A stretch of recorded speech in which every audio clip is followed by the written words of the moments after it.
Bé, a continuació, en el grup popular, el senyor Santi Rodríguez.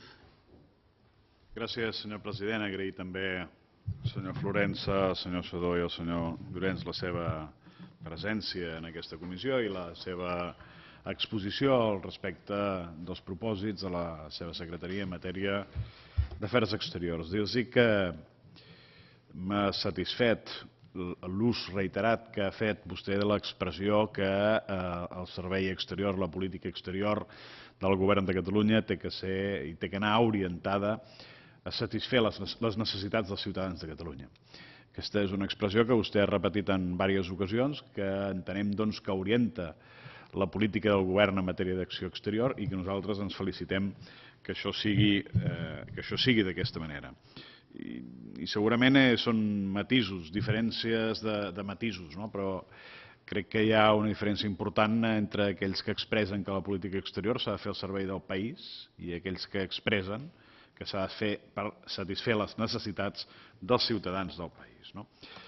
Nosaltres hem escoltat atentament la seva intervenció, compartim perfectament els principis rectors que vostè ha anat esmentant i ha anat exposant detalladament i, sincerament, ens agrada també, i crec que fins i tot per novedosa, la transversalitat que vostès han exposat amb la que tracten l'acció exterior del govern de la Generalitat.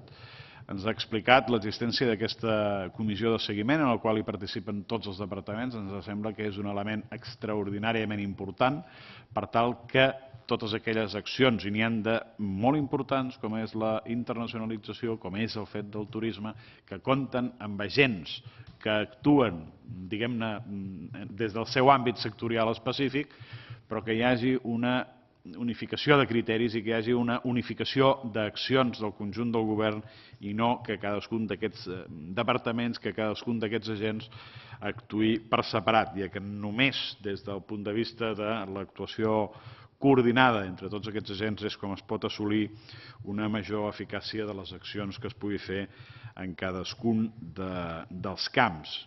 Per això ens agradaria que ens expliqués encara amb una miqueta més de detall, si és possible, els mecanismes no només de seguiment, sinó de coordinació i de verificar que efectivament les accions que es duen a terme des d'aquest punt de vista transversal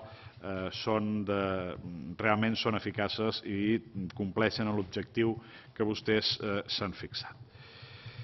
M'ha cridat l'atenció també que vostè ha fet referència que per l'acció exterior de la Generalitat de Catalunya cal comptar, i tenen previst, i així ho fan, amb altres agents. Ha esmentat agents públics, ha esmentat societat civil, ha esmentat entitats que coneix perfectament, com és l'IEMET, com és el CIDOB, com és la Casa Àsia, la Casa Amèrica.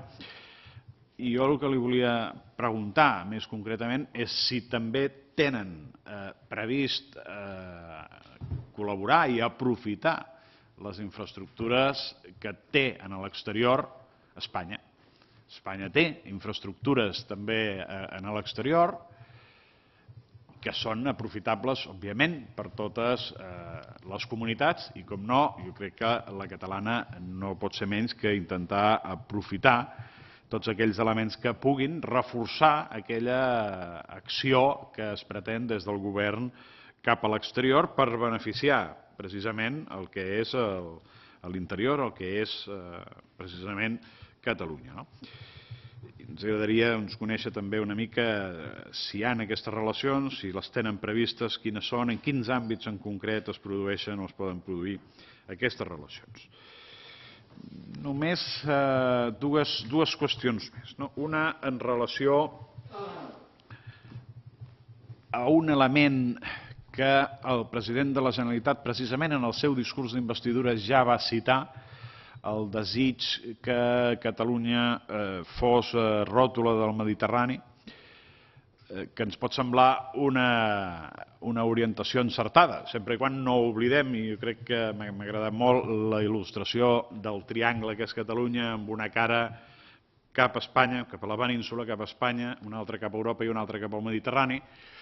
Per tant, el fet que mirem cap al Mediterrani no vol dir que haguem d'oblidar ni molt menys les altres dues cares, sinó que cal valorar el que tenim en cadascuna de les dues cares i no només conservar-ho, sinó aprofitar-ho, i segurament la que cal treballar més és la del Mediterrani. Però el Mediterrani, no sé si podem dir que segurament és la part del món, que en aquests segur que no, però Déu-n'hi-do la convulsió que hi ha en el Mediterrani. No cal que...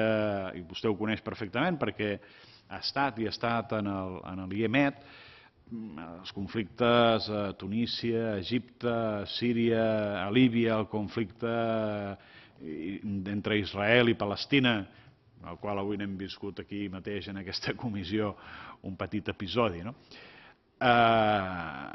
però també conflictes, diguem-ne, econòmics en el nord del Mediterrani, Grècia, Itàlia, dintre de la Unió Europea, Grècia, Itàlia, Espanya mateix.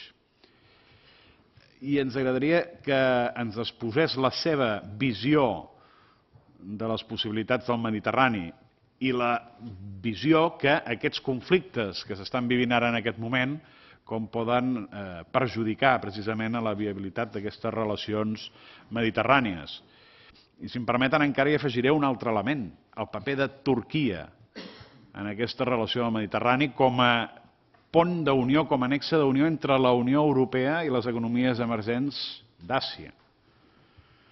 Turquia com a competidor, Turquia com a aliat, com a aliat des del punt de vista econòmic. I per acabar, també ens agradaria conèixer, perquè hem sentit en relació a les oficines que eren delegacions institucionals, que sembla ser que ara tindran una orientació economicista a Amèrica Llatina, al respecte del futur de l'oficina d'Argentina.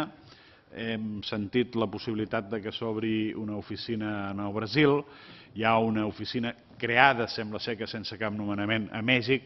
En definitiva, quina serà l'orientació que el govern li donarà en aquestes relacions amb l'Amèrica Llatina i quines seran aquestes accions en aquest àmbit. Això seria tot. Moltes gràcies, senyor president. Moltes gràcies, senyor Rodríguez.